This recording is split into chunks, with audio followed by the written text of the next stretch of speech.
যে পবিত্র কোরআনুল কারীম নাজিল করেছিলাম, ওই পবিত্র কোরআনুল কারীম থেকে আপনি সূরা ইয়াসিন তেলাওয়াত করে আমার জান্নাতি গোলামদের অন্তরটা ঠান্ডা করে দেন। সুবহানাল্লাহ। আল্লাহর পয়গম্বর সূরাতুল ইয়াসিন যখন তেলাওয়াত করবেন, এত সুন্দর তেলাওয়াত দুনিয়ার জিন্দেগিতে জান্নাতি গোলামগুলো শুনে নাই। এতটাই বিভোর আর পাগল হয়ে শুনতে থাকবে। আল্লাহ তাআলা ডাক দিয়ে বলবেন, আমার গোলাম, এর চাইতেও কি আরো সুন্দর তেলাওয়াত শুনতে চাও নাকি?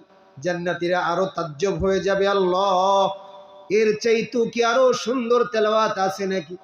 বলে, হ্যাঁ, আমি তোমাদের জন্য এর চাইতেও আরো সুন্দর তেলাওয়াতের ব্যবস্থা করছি। এবার আল্লাহ তাআলা সভাপতির আসন থেকে পবিত্র কোরআনুল কারীম থেকে সূরাতুর রহমান তেলাওয়াত করে তার জান্নাতি গোলামদেরকে তিনি নিজেই অন্তর ঠান্ডা করে দিবেন। আল্লাহু আকবার, আল্লাহু আকবার। আল্লাহ তাআলা নিজে তেলাওয়াত করবেন। আমরা পড়ি আর রহমান, আর আল্লাহ পড়বেন আনার রহমান। আমরা পড়ি কি আল্লামাল কোরআন, আর আল্লাহ পড়বেন আল্লামনাল কোরআন। আমরা পড়ি খলাকাল ইনসান, আর আল্লাহ পড়বেন খলাকনাল ইনসান। পরিবর্তন করে করে পড়বেন কে?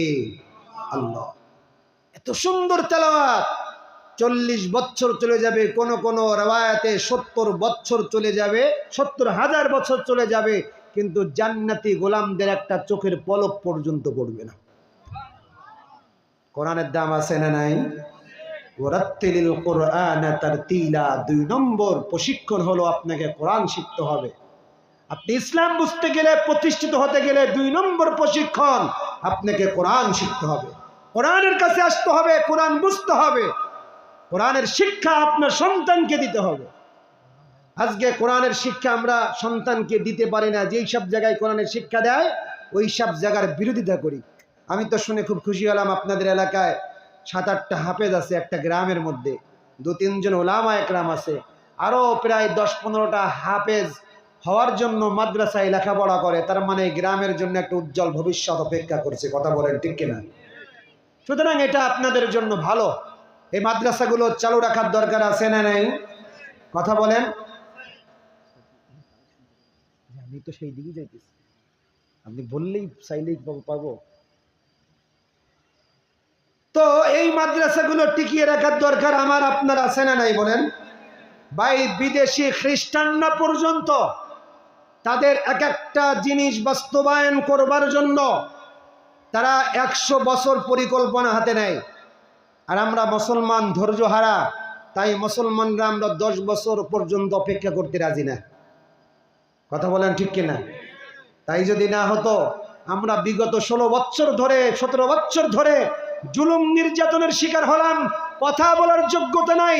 এখন দেশটাকে কিছুটা শান্ত করার দিকে আসতেছে, এখন আমরা এটার মধ্যেও হাঙ্গামা লাঙ্গামা বাদাই ফেলছি। ধৈর্য নাই আমাদের। কথা বলেন ঠিক না ঠিক? ধৈর্য কম আমাদের। এই জন্য যে সমস্ত জায়গায় কোরআনের শিক্ষা হয়, এক একজন জাতির রাহবার তৈরি হয়, ওই মার্কাজগুলো টিকিয়ে রাখার দরকার আমাদের। যদি রাখতে পারি, তাহলে ওখান থেকে এক একজন জাতির রাহবার বের হবে, আর ওদের মাধ্যমে দেশের মধ্যে আল্লাহর ইসলামী বিধানগুলো প্রতিষ্ঠিত হবে। আর এর পরিপূর্ণ সফলতা আপনার, পরিপূর্ণ সওয়াব আল্লাহ তাআলা আপনার আমলনামার মধ্যে লিখবেন। কেন? কারণ আপনি এই মার্কাজগুলো টিকিয়ে রাখবার জন্য চেষ্টা মুজাহাদা করেছেন।